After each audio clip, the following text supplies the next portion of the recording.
Okay, it's going to be a review of WrestleMania 24. This will be the last classic WrestleMania review before the big pay-per-view coming up this weekend. But yeah, man, WrestleMania 24, at least this WrestleMania happened within the last 20 years. So it's finally here. So we got March 30th, 2008. Incredibly successful WrestleMania from Orlando, Florida at the Citrus Bowl. The attendance is 74,635. So yeah, even a higher attendance than WrestleMania 17 and 18. So that's crazy. And then a buy rate of over 1 million. I forgot that this even did over 1 million, but yeah, 1,058,000. That shows you the power of Floyd Money Mayweather and you know, Flair as well. I think Flair is you know, probably the most underrated draw in the history of the business. I mean, I think Flair is a huge draw, especially when you promote it as his, you know, retirement match or last match. So yeah, this brought a lot of money into the local economy. So it was incredibly successful. The first WrestleMania in high definition, first WrestleMania released on Blu-ray. So I remember at the time, the general consensus was that, you know, that this was probably the best show since WrestleMania 19, like the best WrestleMania since 19. And yeah, like True Slayer was really high on it. I just watched his review. I forgot like how in awe, you know, he was of this show, but he's a big Flair fan, big Undertaker fan. So it definitely makes sense. But yeah, man, let's get right down to it. This is WrestleMania 24 from the very consistent year that the WWE had in 2008.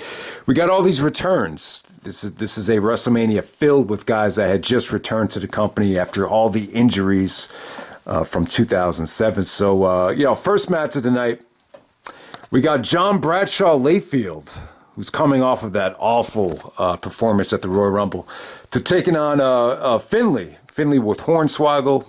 JBL cut a promo with Vince telling him that, you know, Hornswoggle's not your son. It's actually Finlay's son. So you forgot about that. That whole Mr. Kennedy storyline got altered because he, you know, screwed himself with the by failing a steroid test. But so we got JBL taking on Finlay. Kind of a weird choice for the opener. You know, Bradshaw's, you know, in his mid-40s right here, going up against Finlay. I think Finlay might even be over 50. So you got a 40-year-old plus and a 50-year-old opening up WrestleMania. And I thought it was good. I think this is a lot of fun. This is a Belfast Brawl. Tons of weapons. You know, Finlay actually took the torpedo. He does his torpedo out of the ring, and Bradshaw clocks him with the lid of a trash can. That looked suicidal, looked nasty. I mean, yeah, it was a lot of fun. You know, I thought Bradshaw looked good here. It didn't go too long, so he wasn't really exposed here. The clothesline from hell came off good. I would say this is a good WrestleMania opener. It's not one of the better ones. It's kind of an odd choice for an opener, but it was a lot of fun. Next up, we got the Money in the Bank ladder match. Okay, so we got CM Punk, we got Carlito, Chris Jericho, John Morrison, Mr. Kennedy, Montel Vontavious Porter, MVP, and we got the gold standard, Shelton Benjamin. I believe Shelton and CM Punk are representing ECW at the time. But yeah, you know, I thought this actually got off to a slow start. But, you know, once they got into a rhythm, it was pretty awesome. It wasn't, I remember it wasn't as botchy as the one that would take place in 2009. The one from 2009, I think that was more of a botch fest. This was really, really good stuff, though. Shelton probably took the biggest bumps of the match. He took a bump off the ladder and flipped over, and one of the ladders actually broke onto the outside. That was a crazy bump. Probably the most creative move of the night was the triple sunset flip superplex. I mean, that was awesome. I remember, all right, so I think Shelton was in it, Morrison was in it, and I believe Carlito was in it, but it was, Shelton's really the one that made it work. I think he's the one that actually did the sunset flip, and it looked really, really cool. Morrison, you remember him doing the Starship Pain with the ladder off the top turnbuckle onto the outside. That was pretty crazy. That's definitely one of the most memorable Money in the Bank spots. Kennedy, I don't remember much about Kennedy here. So Kennedy actually won the Money in the Bank the previous year. I think he got an injury, then they had to strip it from him, and I think Edge actually stole the Money in the Bank from Kennedy.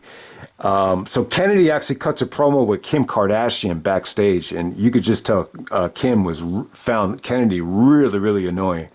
But it was a pretty funny segment there. But yeah, I thought all these guys looked good. I thought this was a highly entertaining match. MVP actually got taken off the ladder from Matt Hardy, so I think Matt Hardy actually makes his return from the appendix injury, and he does the twist of fate off the top of the ladder to the MVP. I thought Carlito had probably the most underrated guy in this match. I thought Carlito actually had a really good showing here. He actually did that finisher off the top of the ladder where he digs his knees into the guy's back. That came off pretty cool.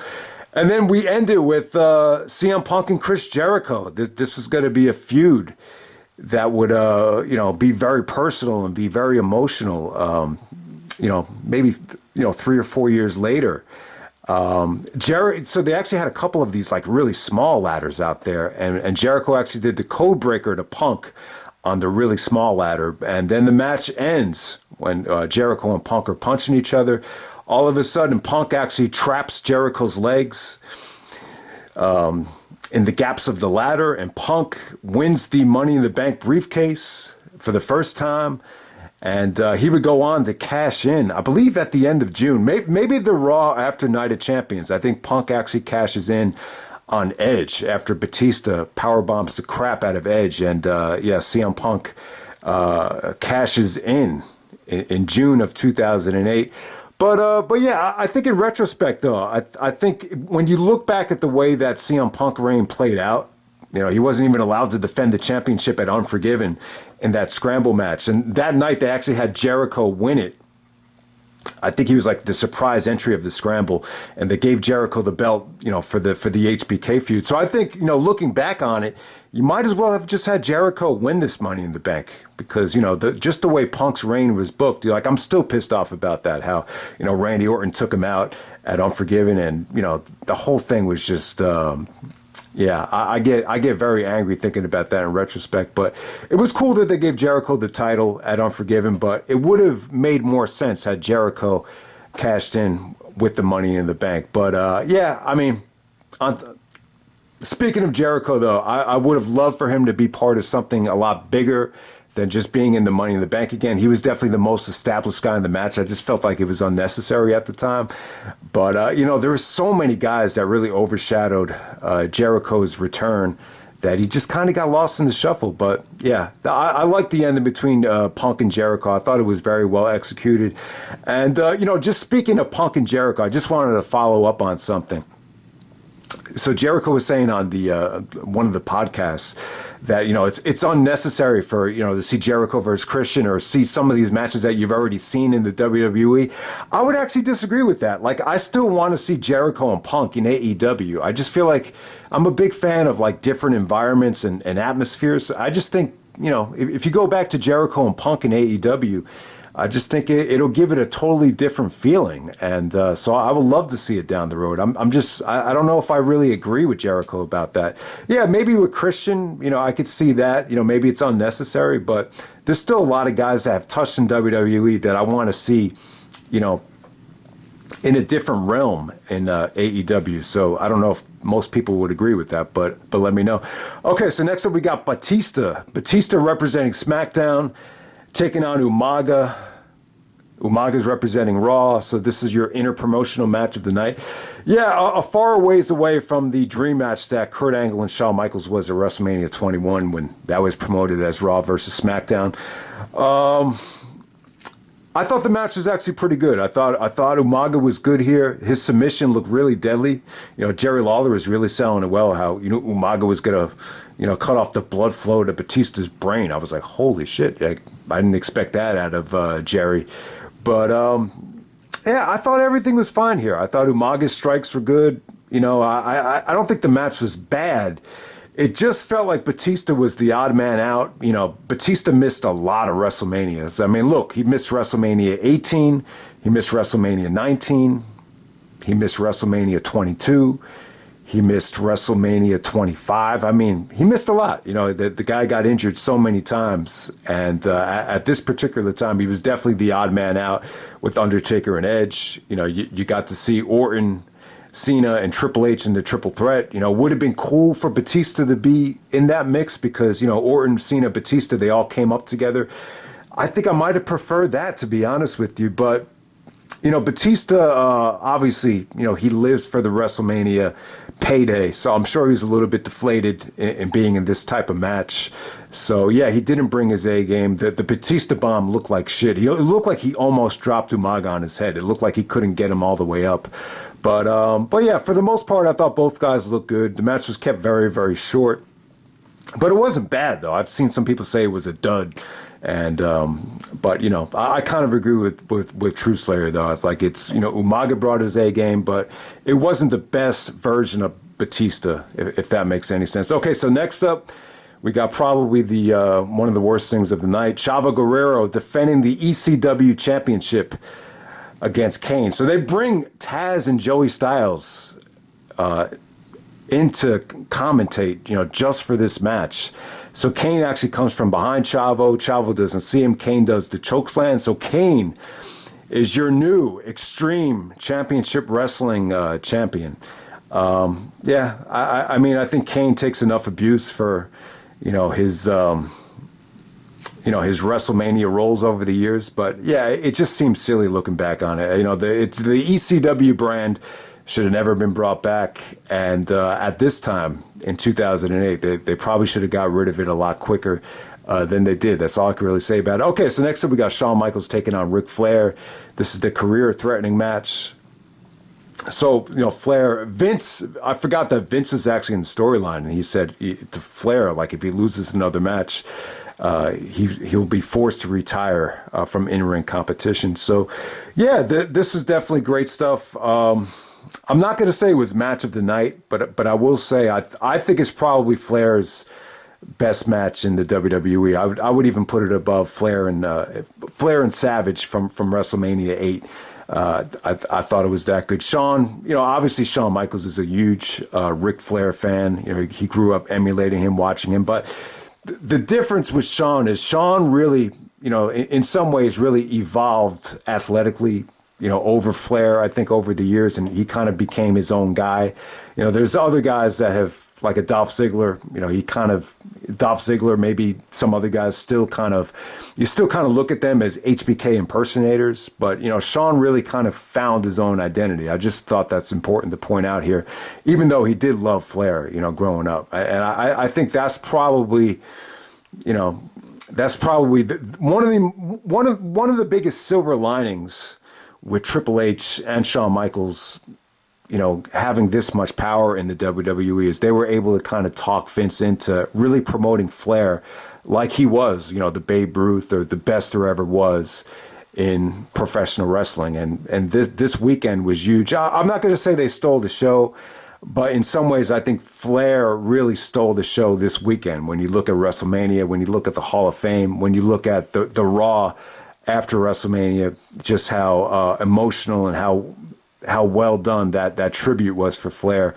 But yeah, the match is very emotional. It had a huge effect on me. I thought Flair actually looked good though, considering his age. He was almost 60 years old at this point.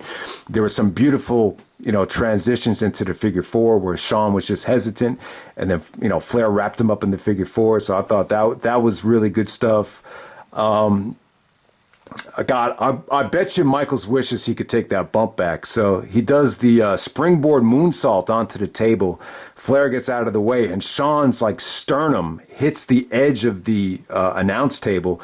Looked like he might have broken a rib, maybe fractured a sternum. It looked pretty bad. If Shawn had just done the bump that he did at Royal Rumble 2004, where it's more of a springboard crossbody, he probably would have been okay. But I guess he didn't do it because you'd already seen that before.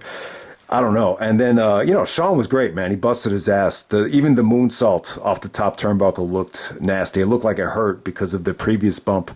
So, just good stuff. I thought Flair's chops just felt had a little bit more oomph in them here. He just looked like he brought his A game. And, this got really heated. Even during the match, they still, Flair was like, "Old Yeller, huh? Old Yeller." Because Shawn said he was going to, it really did get personal.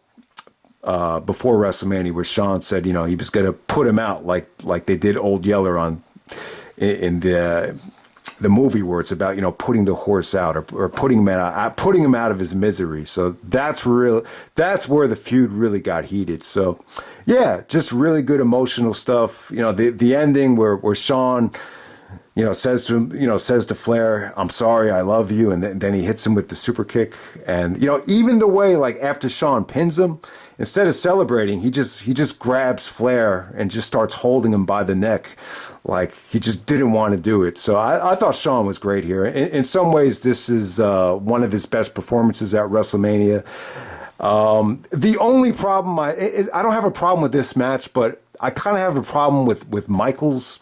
Like, at this particular time, I just think, like, when you look at Shawn's opponents from WrestleMania 22 on, like, the average age is like 53 years old. It's like Vince and then Flair and then Undertaker and Undertaker. It's just, I just would have liked, maybe not for this WrestleMania, but especially WrestleMania 22. Who knows? Maybe if Eddie didn't pass away, it would have been Shawn versus Eddie at 22. But I mean, there's just so many guys I wanted to see Shawn work with, especially The Rock, or, even Shawn versus CM Punk. Like, how come that was never really a possibility? I think even Shawn versus Batista, would have definitely been, I know Batista kept getting injured, but, they actually did wrestle at Backlash the next month. But that's even another match that I would have liked to see Shawn have. But, there's no one that could have pulled off this farewell better than Shawn Michaels, though. I just want to make that point. And, yeah, like, in some ways, like, this is like the ideal, way to end your career. This is, I remember when Kurt Angle saw this match, he really said he wanted to have, his farewell match at WrestleMania. And when you look at what Angle's farewell match ended up being, it was nothing, compared to this. So it's crazy when you think about that. But yeah, I know some people, like, look at the plane ride from hell, and you even look at, what Flair did the very next year, taking, wrestling Abyss and taking thumbtack bumps in TNA. It's almost like, why would you want this moment tarnished? But you know what, guys? Like, I just feel like this. There's no way you can, no one knows what Flair was going through financially at the time. So, life, sometimes life sucks and you just need money. So, that was probably the best choice that Flair made at the time. But it doesn't take away from the fact that this was a spectacular moment, spectacular match. And, I would say probably the most emotional match in WrestleMania history. Okay, next up we get the Playboy Bunny Mania Lumberjill match. We got Snoop Doggy Dogg, or Snoop Dogg at the time, Snoop Dogg, the pop star, as the master of ceremonies. As we got Beth Phoenix and Melina with Santino Marella. Snoop and Santino did some pretty funny stuff backstage, and Snoop actually did clothesline Santino Marella to get his WrestleMania moment. And so Beth Phoenix and Melina take on Ashley Massaro, who I believe is actually Matt Hardy's girlfriend at the time, and Maria. Ashley and Maria actually were in Playboy, so that's why this is more of a Playboy-related match. So Snoop is the master of ceremonies. So Snoop has always been, he's always been very forthcoming with his stance on women and sex. Like, he has a song called "Ain't No Fun if the Homies Can't Have None." Snoop actually did a series of adult movies. I think they were called Snoop Dogg, Diary of a Hustler, Diary of a Pimp, something like that. I think he even won an AVN award for one of them. So Snoop has always been, very into sexuality and stuff like that. So, I get the point that they wanted to have Snoop be a part of this show. But at this particular time, I felt like Snoop was really, I hate to say this, but I felt like he was really kind of selling out at this time. Like, the album that he came out with, Ego Trippin', that's kind of where I lost interest in Snoop's albums. I thought the match was kind of crappy too. Like, I just felt like, it makes you almost forget it, like, how bad that Diva Search era was of talent.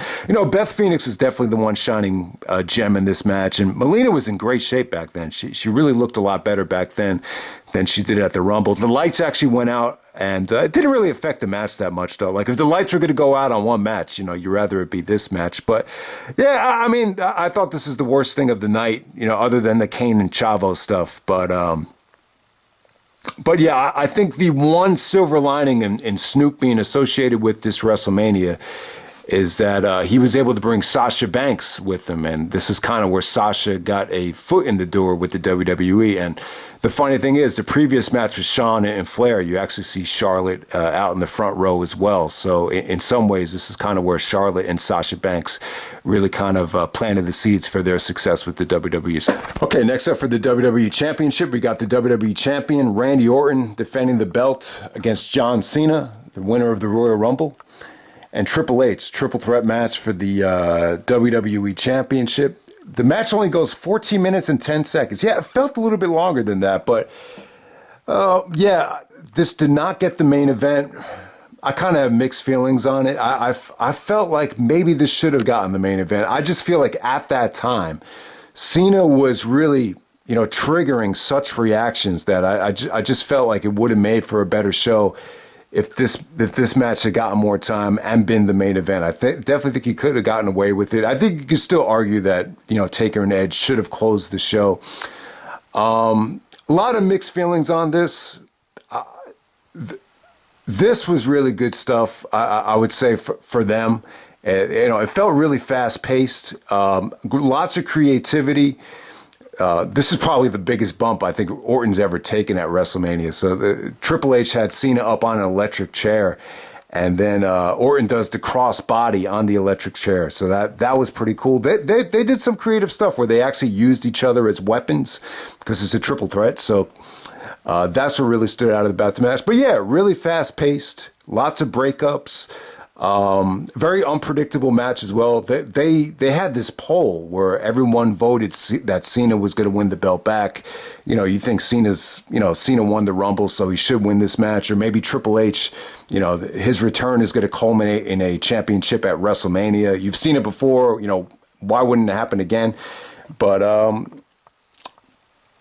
I'm guessing they didn't get the main event probably because Orton went over. So Triple H actually hit Cena with the pedigree, and then Orton actually punched Triple H out of the ring and then covers Cena after Cena selling the pedigree. So Orton actually goes over, and really unpredictable ending.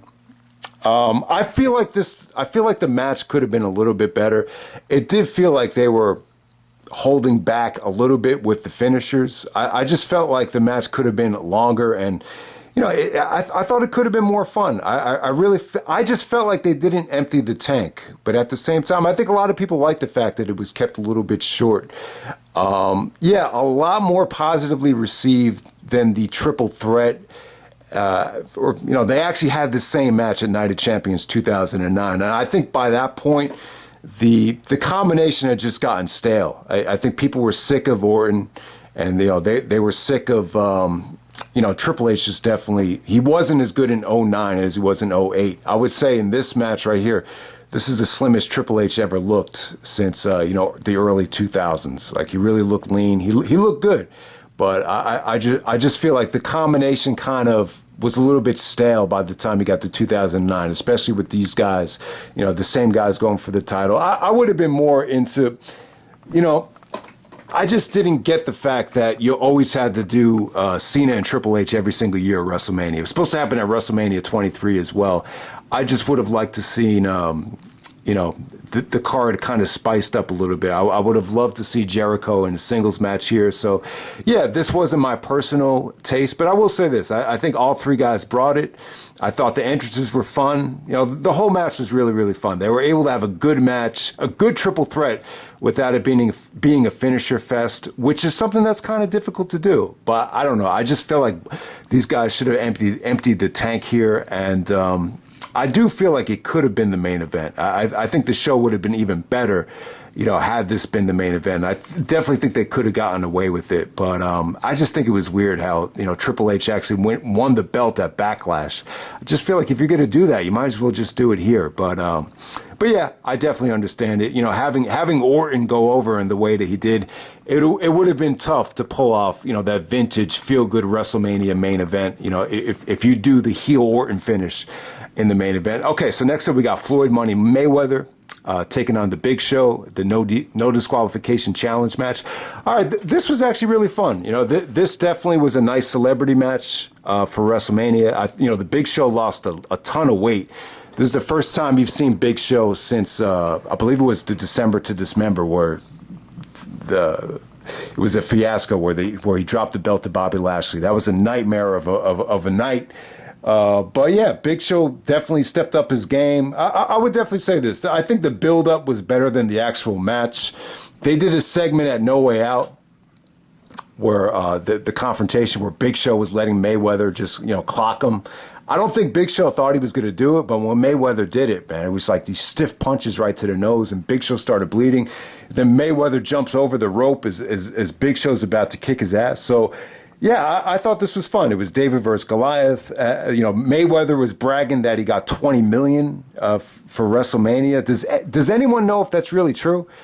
From what I remember, they wanted Mayweather to say that just so he could promote it and make it feel like it was a huge deal. I think he wanted to promote the fact that he was getting like boxing-like money for WrestleMania. I seriously doubt that it was that high. I remember Tyson actually got $6 million for WrestleMania 14. I think Tyson's impact was much bigger than this, but at the same time, this wasn't far behind. I thought this was really, really good stuff, man.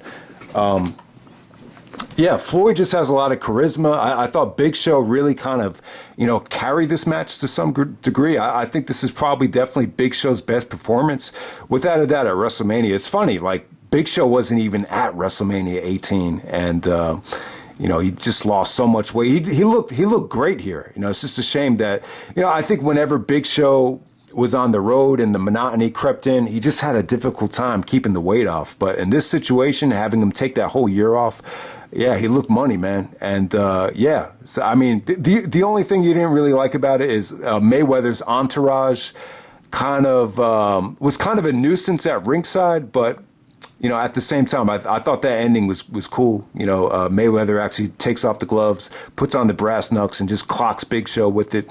The match was a lot of fun, though. I don't think you could find too many celebrity matches that could definitely top this. I would actually give this at least 3 stars.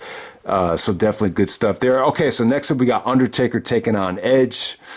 So Edge comes in as the World Heavyweight Championship. He actually screwed The Undertaker back at Survivor Series in Hell in a Cell with Batista, and he dressed up as a cameraman, clocked him with the camera. Edge actually brought out the camera, or actually stole one of the cameras here. So that definitely made sense in this match. But yeah, this was great stuff, man. I would say this definitely stole the show. Undertaker and Edge had the match of the night. I would say at this point, this was definitely The Undertaker's best match at WrestleMania, which is definitely saying a lot, but I would even put this above the Batista match from WrestleMania 23. And yeah, I'm going to evaluate just how good the WrestleMania match was, but just to focus on the match first, I really thought, at the time, I was really hoping that Edge was going to be the first guy to break the streak. And in some ways, I think looking back on it, he should have been the guy to do it, because he was younger. And at the time, I felt like he was, there was no better choice. It was really one of the first times where I thought it was going to be over. But, the good thing about Taker winning here is you're able to do the Shawn Michaels matches, you're able to do the Triple H matches, you were able to do the Punk match. For the next, from WrestleMania 23 until WrestleMania 29, you could definitely argue that Undertaker had the best match at all of those WrestleManias. But the match definitely got off to a slow start. But once they picked up some momentum, it was awesome stuff. I think this is one of the last times Taker did the air Taker thing where he jumped over the top rope.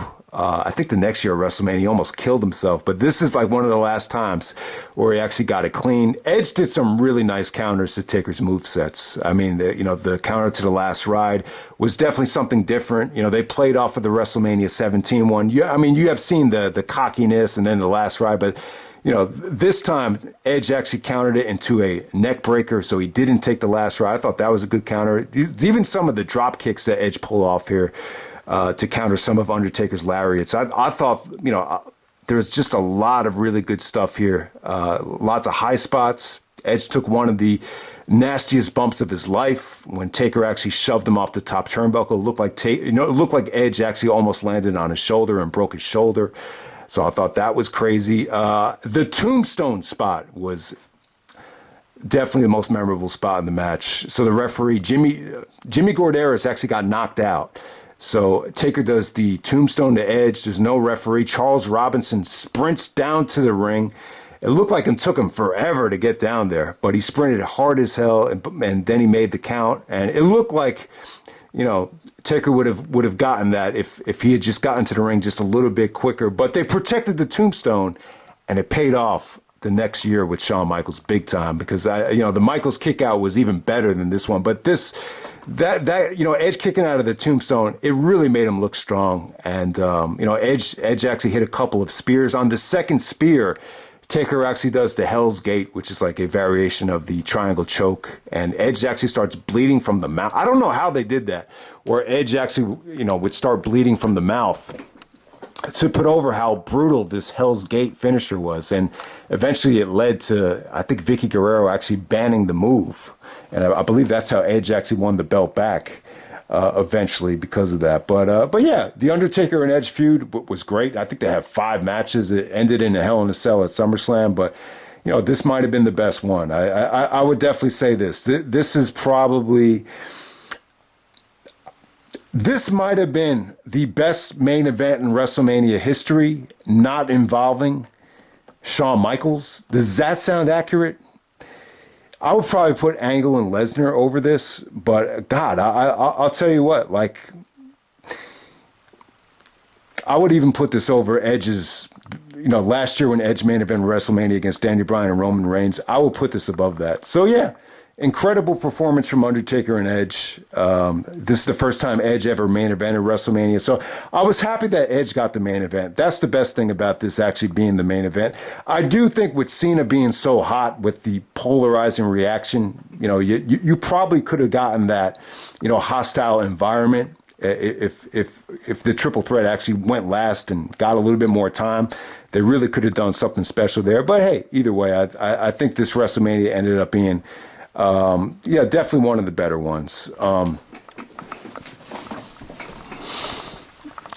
But I would say this, though, just some final thoughts. Overall, I would say I don't like it as much as the first couple of WrestleManias in the 20s. I would actually prefer 20, 21, and 22 over this. But I would say I would definitely say this, just to end the video here, that WrestleMania 24, it's probably... I really don't know if it's been topped. Has WrestleMania 24 been topped since 2008? I mean, I would actually say the closest ones to topping it were probably maybe WrestleMania 30, maybe WrestleMania 31. That will probably be it, though, man. So without a doubt, probably the best WrestleMania within the last 15 years. To be accurate, but I mean, it's tough. 2008, it wasn't this was not my year. Just for personal reasons, I can't say that I enjoyed 2008 as a whole. But in terms of the WWE, it was kind of like their return to glory. I think they had a rough year in 2007. And even after the Benoit situation, it's a fascinating story here to see how successful this weekend was for WWE. So in terms of the WWE, though, they definitely had a very good year, or a very good comeback WrestleMania, considering, how dark 2007 was. So I think that's something you could definitely take away from the show. But that's pretty much it, guys. That's WrestleMania 24. Overall, really good show. And I'm out. All right.